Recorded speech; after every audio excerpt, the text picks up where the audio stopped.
নমস্কার দর্শক, আমি দুর্লভ আর আপনারা দেখছেন দুর্লভ বাংলা। দর্শক, এই যে ইলেকশন চলতেছে, তো ইলেকশন কয় দফায় হবে? 7 দফায়। এই 7 দফার মধ্যে প্রথম দফা কিন্তু ইলেকশন কমপ্লিট, এবং কি প্রথম দফায় যে ইলেকশন হয় কোন কোন জায়গায়, ওয়েস্ট বেঙ্গলের কোন কোন জায়গায় হয়, সেটা হচ্ছে কুচবিহার, আলিপুরদুয়ার, জলপাইগুড়ি। আর এই তিনটি ডিস্ট্রিক্টের মধ্যে সব থেকে যেটা ইম্পর্টেন্ট এবং কি সব থেকে যেটা বিক্ষোভ লাগার চান্সটা বেশি ছিল, সেটা হচ্ছে যে কুচবিহার। কুচবিহার ছিল সব থেকে এই বিক্ষোভ হওয়ার, দাঙ্গা লাগার সব থেকে একটা চিন্তার বিষয় বা সন্দেহজনক।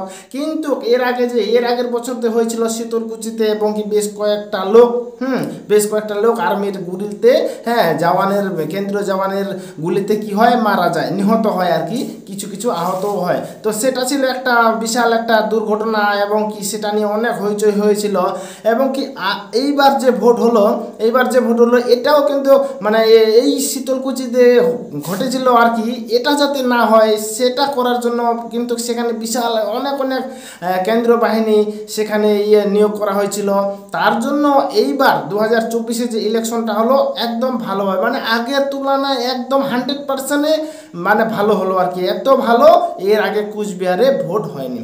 তো সেখানকার লোকগুলো আপনারা দেখেছেন ভিডিওগুলো, ইলেকশনের সময় কী হয়েছিল।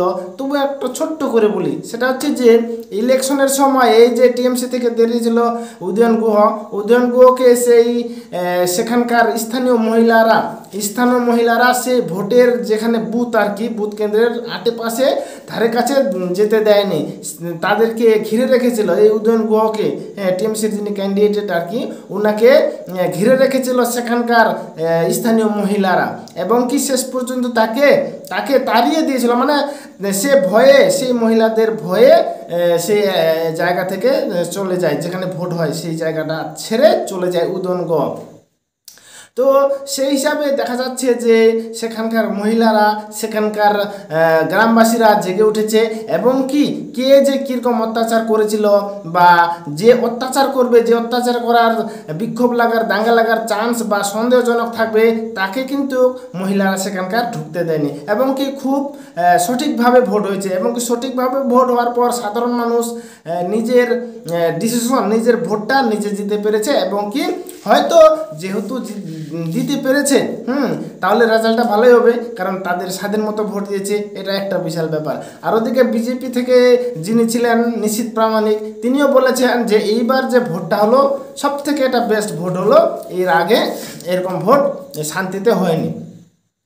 একদম কোনো দাঙ্গা নাই, মারামারি নাই, বিক্ষোভ নাই, মানে কিচ্ছু নাই, এত শান্তিপূর্ণ ভোট এর আগে হয়নি।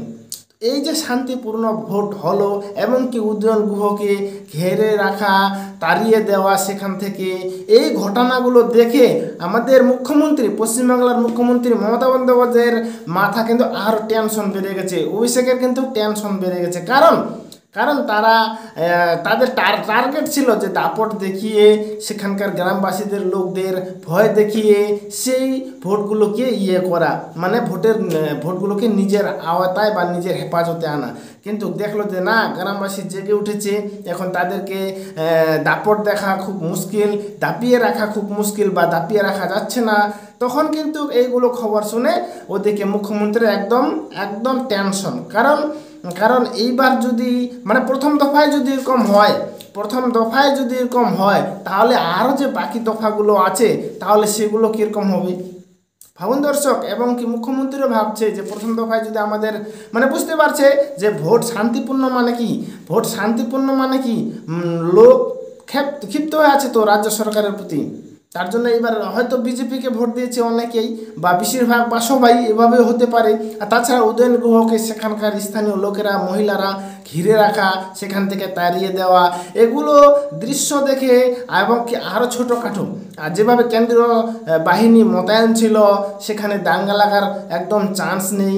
এগুলো ছোটোখাটোগুলো দৃশ্যগুলো দেখে এদিকে মুখ্যমন্ত্রীর টেনশন, এমনকি এই যে বাকি দফাগুলো আছে সেগুলো কিভাবে করা যাবে, কিভাবে প্ল্যান করলে কিভাবে সাকসেস হওয়া যাবে, এরকম তুমুল আর কি চিন্তাভাবনা চলতেছে আর কি। তবে বাংলার মানুষ যদি চায়, তাহলে মুখ্যমন্ত্রী অভিষেক ব্যানার্জি বা যে কেউ যতই ভাবুক না কেন, বাংলা চেঞ্জ হবে। বাংলা পশ্চিমবঙ্গের মানে বঙ্গের সরকার চেঞ্জ হবে।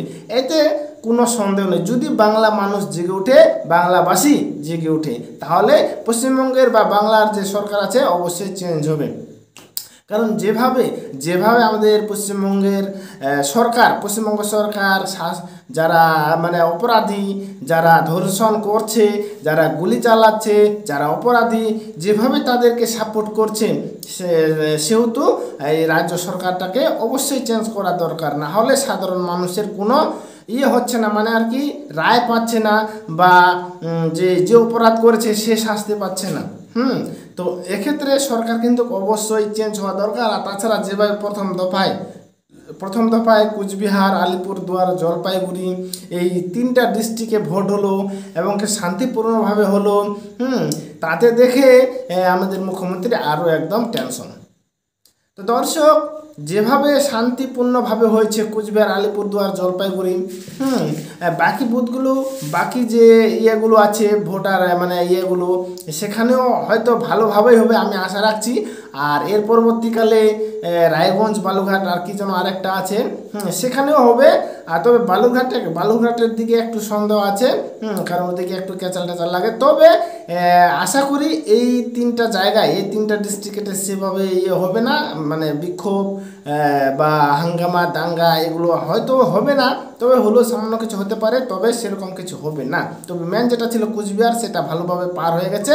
তো আশা রাখছি যে এই যে পরবর্তীকালে দফাগুলো আছে সেগুলো খুব শান্তিপূর্ণতে হবে। আর শান্তিপূর্ণতে হলে সাধারণ মানুষ সঠিক জায়গায় ভোট দিতে পারবে, এবং কি ভবিষ্যতে সরকারও সেই জনগণের সিদ্ধান্তে সরকার গঠন হতে পারে আর কি। ঠিক আছে দর্শক, এটাই ছিল আজকে ছোট্ট করে আলোচনার বিষয়। পরবর্তী ভিডিওতে আলোচনা করা যাবে। ঠিক আছে, এই ভিডিওটা যদি ভালো লাগে, এই বিষয়টা যদি ভালো লাগে, তাহলে আমার এই ভিডিওকে লাইক, কমেন্ট, শেয়ার করো, সাথে আমার চ্যানেলটাকে সাবস্ক্রাইব করো। ঠিক আছে দর্শক, দেখাচ্ছি পরবর্তীতে। ততক্ষণে ভালো থাকবেন, সুস্থ থাকবেন, বাই।